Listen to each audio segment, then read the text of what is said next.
அஸ்ஸலாமு அலைக்கும். எல்லாரும் எப்படி இருக்கீங்க? ஸோ இன்றைக்கி வீடியோக்குள்ளே போகிறதுக்கு முன்னாடி எல்லாருக்கும் ஒரு ரிக்வெஸ்ட் என்னென்னா, இந்த சேனல் ஸ்டார்ட் பண்ணி நான் யாருக்கும் சொல்லலை, ஃப்ரெண்ட்ஸ் அண்ட் ஃபேமிலி யாருக்கும் ஷேர் பண்ணல.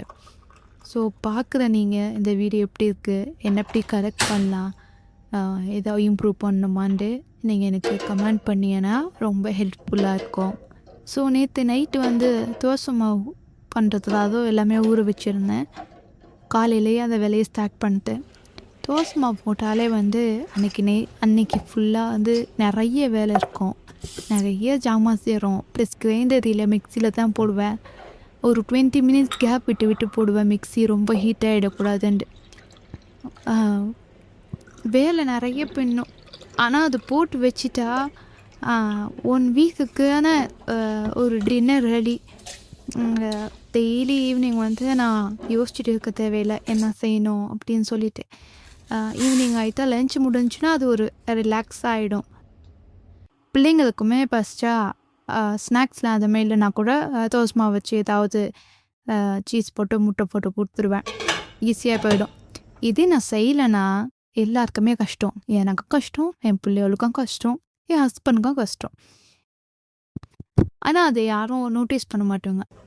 இது மட்டும் இல்லை, நிறைய வேலை நம்ம செய்வோம், ஆனால் அது யாரும் நோட்டீஸ் பண்ண மாட்டாங்க. அவங்களுக்கு அவங்க வேலையை பார்த்துட்டு இருப்பாங்க. ஏதாவது செய்யலைன்னா தான் நோட்டீஸ் பண்ணுவாங்க, ஏன் இது பண்ணல, இது செய்யலை அப்படின்ட்டு. நிறைய வேலை வீட்டில் இருக்கிற எல்லா வேலையுமே அப்படி தான் இல்லை, நம்மளுக்குமே செஞ்சு செஞ்சு ஒரு மாதிரி ஆகிடும். என்னடா இவ்வளோ செய்கிறோம், யாருக்குமே அது தெரிய மாட்டேங்குது அப்படின்னு சொல்லிட்டு மனசு கஷ்டமாயிடும். இதுக்கு காரணம் என்னன்னா, நம்ம எந்த வேலையுமே நம்ம ஹஸ்பண்ட் பிள்ளைங்களுக்காக செய்கிறது தான். ஹஸ்பண்ட் பிள்ளைங்களுக்காக செய்யக்கூடாதுன்னா வேறு யாருக்காக செய்கிறது? அவங்களுக்காக தானே எல்லாமே செய்கிறோண்டா, அவங்களுக்காக தான் செய்கிறோம். ஆனால் அவங்களுக்காகவே இருக்கக்கூடாது. எப்படின்னா, நான் பிள்ளைங்களை நல்லா பார்த்துக்கிற பொறுப்பை அல்லாஹ் என்கிட்ட கொடுத்துருக்கான். அதனால் என் பிள்ளைங்களை நல்லா பார்த்துக்கிறேன். அல்லாஹ்க்காக என் பிள்ளைங்களுக்கு நான் தெம்பாக சமைச்சு தரேன்.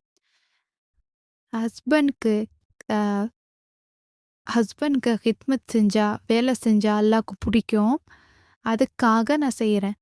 சுத்தமாக இருந்தால் அல்லாஹ்க்கு பிடிக்கும், அதனால் நான் சுத்தம் செய்கிறேன் அப்படின்னு சொல்லி நீங்கள் வேலை செய்கிறீங்கல்ல, அதோட நிய்யத் எண்ணம் மாறுச்சுனாலே போதும்.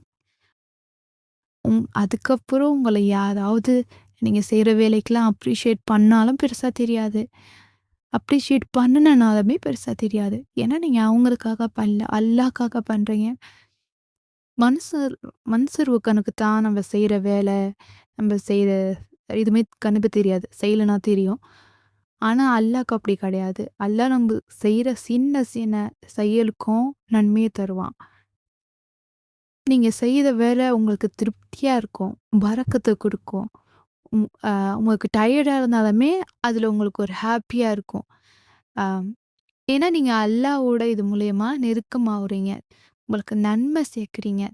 நீங்கள் காலையிலேருந்து சாயங்காலம் வரைக்கும் கிச்சனில் தான் இருக்கிறீங்க, அது எல்லாமே இபாதத்தாக மாறும், நிறைய நன்மை சேரும்.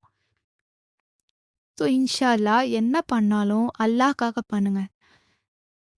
நீங்கள் ஃபீல் பண்ணுறது, நீங்கள் டயர்ட் ஆகுறது எல்லாமே அது ஒரு டிஃப்ரெண்ட்டாக தெரியும்.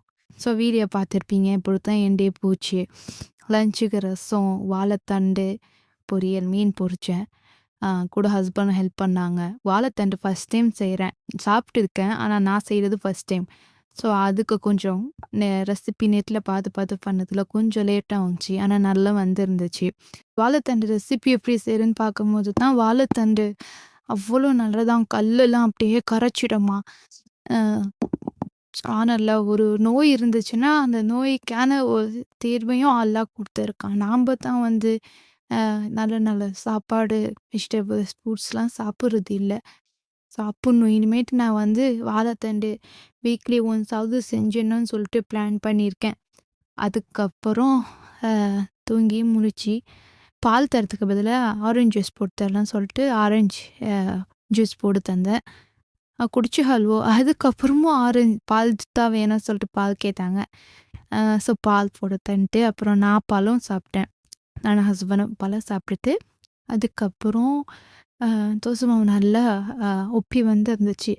அதை பாக்ஸில் எடுத்து வச்சுட்டேன். ஸோ இன்றைக்கி டின்னர் என்னன்னு உங்களுக்கே தெரியும். கண்டிப்பாக தோசை தான்.